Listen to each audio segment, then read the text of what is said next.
Hey everyone, welcome to my channel. In today's video, I'm going to show you how to fix YouTube Vanced if it's not working properly on your Android device. These steps are quick and easy, so let's jump right in.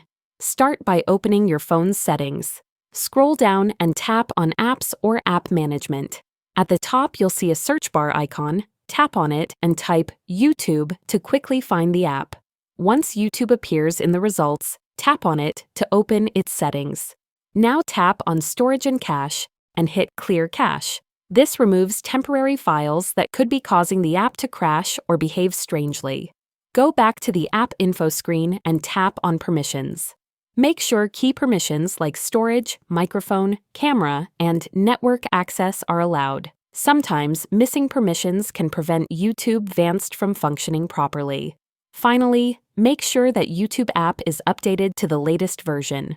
If it's not, go ahead and update it from the App Store or Google Play Store. And that's it. After clearing the cache, reviewing permissions, and making sure your app is up to date, YouTube Vanced should be working again without issues. If you found this video helpful, don't forget to like and subscribe. Thanks for watching, and I'll see you in the next video.